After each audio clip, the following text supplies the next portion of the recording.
De Saint Jean de la Croix, la montée du Carmel, livre 2, chapitre 3. De quelle manière la foi est une nuit obscure à l'âme.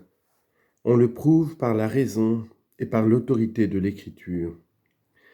Les théologiens enseignent que la foi est une habitude certaine et obscure, infuse dans l'âme. On l'appelle une habitude, en latin habitus, obscure, parce qu'elle nous incline à croire les vérités que Dieu nous a révélées et qui surpassent nos lumières naturelles et la capacité de notre esprit. Cette lumière étant infiniment plus grande que la nôtre, elle est, à l'égard de l'âme, aussi obscure que des ténèbres très épaisses, parce qu'une lumière très éclatante éteint une lumière très petite. Comme nous voyons que les rayons du soleil font disparaître les autres lumières, et qu'ils nous éblouissent la vue, ou plutôt nous aveuglent, n'y ayant nulle proportion entre la grandeur excessive de leur lumière et la faiblesse extrême de nos yeux. De la même manière, la lumière de la foi surpasse par sa grandeur excessive et par son infusion surnaturelle la lumière de notre entendement, parce qu'il ne peut connaître de lui-même que les choses naturelles, quoique Dieu puisse l'élever par une puissance extraordinaire à la connaissance des choses surnaturelles. C'est pourquoi il ne saurait avoir la connaissance des objets, de quelque nature qu'ils soient, que par le moyen des sens extérieurs et des images que l'imagination lui présente comme des tableaux ressemblant aux choses que les sens perçoivent. Si bien que c'est la puissance et l'objet qui forment la connaissance. De sorte que, si on racontait à un homme des choses dont il n'aurait ni acquis la connaissance ni vu la ressemblance en peinture ou en quelque autre manière, il ne les connaîtrait pas plus que si on ne lui en avait point parlé. Par exemple, si on lui soutenait qu'il y a dans une île une espèce d'animal qu'il n'aurait jamais vu et dont il ne trouverait aucune ressemblance dans les animaux qui lui sont connus, il n'en concevrait aucune idée, quoiqu'on lui en rapportât beaucoup de choses. De même, si on faisait à un aveugle-né la description de la couleur blanche ou rouge, il ne lui en resterait ni espèce dans l'imagination, ni connaissance dans l'esprit, parce qu'il n'en aurait point de figure ressemblante, n'ayant rien vu de semblable. Ainsi, avec quelque proportion, la foi nous propose des choses que nous n'avons vues ni dans elles-mêmes, ni dans des objets naturels qui puissent nous en tracer l'image, si bien que n'étant pas proportionnés à nos sens, nous ne pouvons pas les connaître naturellement. Il faut donc que Dieu nous les révèle, et que, quand on nous les enseigne, nous les croyons, en soumettant notre entendement et ses lumières naturelles aux lumières divines de la foi, et en nous aveuglant nous-mêmes pour suivre ces connaissances obscures, car comme dit saint Paul, la foi vient de ce qu'on entend, et ce qu'on entend de la parole de Jésus-Christ. Romains chapitre 10, verset 17. Ce n'est pas une science qui entre dans l'âme dans l'esprit par nos sens, mais c'est le consentement que l'âme donne aux choses qui entrent par l'ouïe.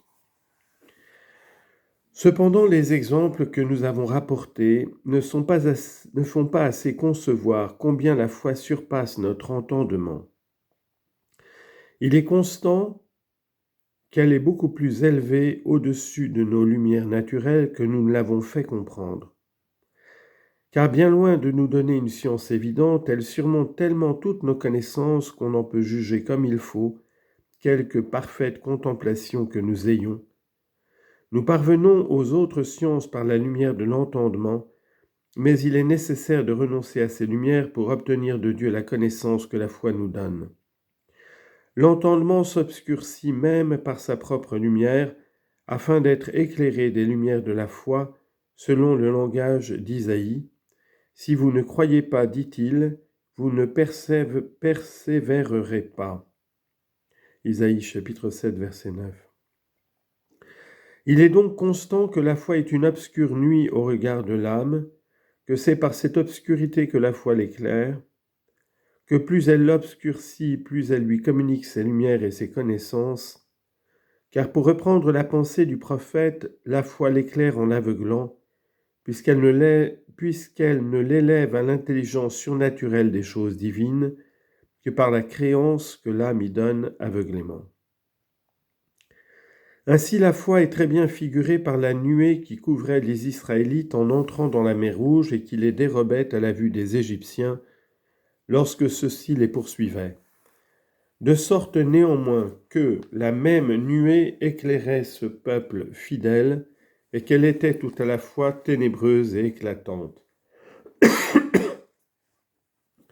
Ce qui est digne d'admiration et ce qui nous montre que la foi est tout ensemble obscure et claire et qu'elle obscurcit comme une nuit la lumière naturelle de l'entendement et éclaire l'âme d'une lumière surnaturelle afin que le disciple devienne semblable à son maître.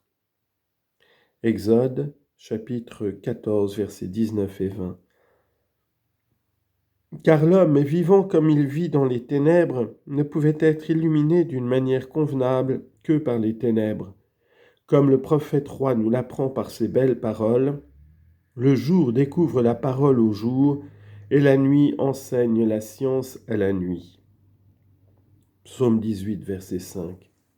C'est-à-dire, le jour qui est Dieu considéré dans sa félicité éternelle, où il y a un jour perpétuel, découvre et communique sa divine parole qui est son Fils, aux anges et aux bienheureux, qui sont appelés des jours, afin qu'ils le connaissent parfaitement et qu'ils en jouissent sans interruption. Et la nuit qui est la foi que les chrétiens suivent sur la terre, enseigne la science à l'Église militante et conséquemment à chacune des âmes qui sont aussi appelées des nuits, parce que la lumière de gloire ne les éclaire pas et que la foi les dépouille de leur lumière naturelle. Il faut donc conclure que la foi est une nuit très obscure et qu'elle éclaire néanmoins l'âme dans ses ténèbres, comme David l'exprime dans un autre psaume quand il dit que la nuit l'illumine et fait toutes ses délices. Psaume 138, verset 11. Comme s'il disait que la nuit de la foi est sa lumière et qu'elle le conduit dans les douceurs de ses plus hautes contemplations et de sa plus étroite union avec Dieu, pour nous faire entendre que l'âme doit être dans les ténèbres afin d'être remplie de lumière divine et d'aller sûrement à Dieu par le chemin qu'elle a commencé de tenir.